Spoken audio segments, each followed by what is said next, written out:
African G20 summit adopts climate declaration amid U.S. boycott and Ukraine peace plan debate.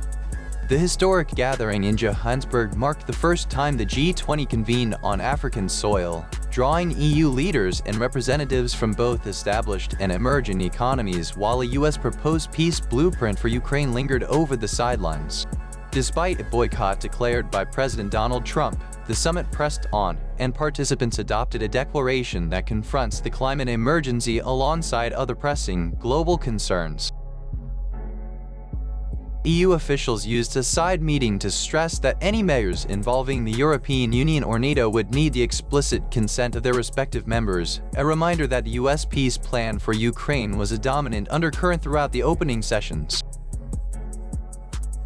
South Africa's President Cyril Ramaphosa, acknowledging the significance of the inaugural African G20 presidency, urged that the summit reflect the continent's hopes and the world's expectations.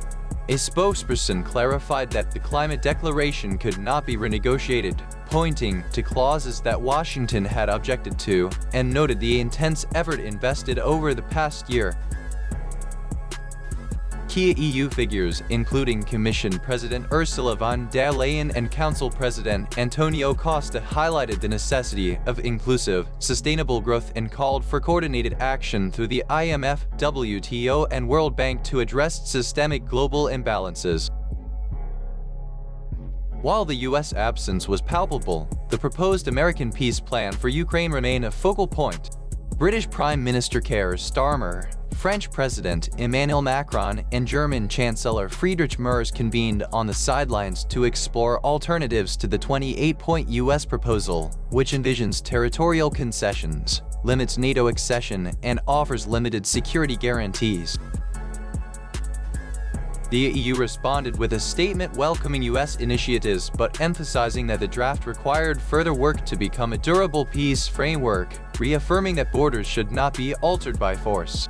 The summit also showcased solidarity with Kiev, as von der Leyen and Costa spoke with President Volodymyr Zelensky by phone.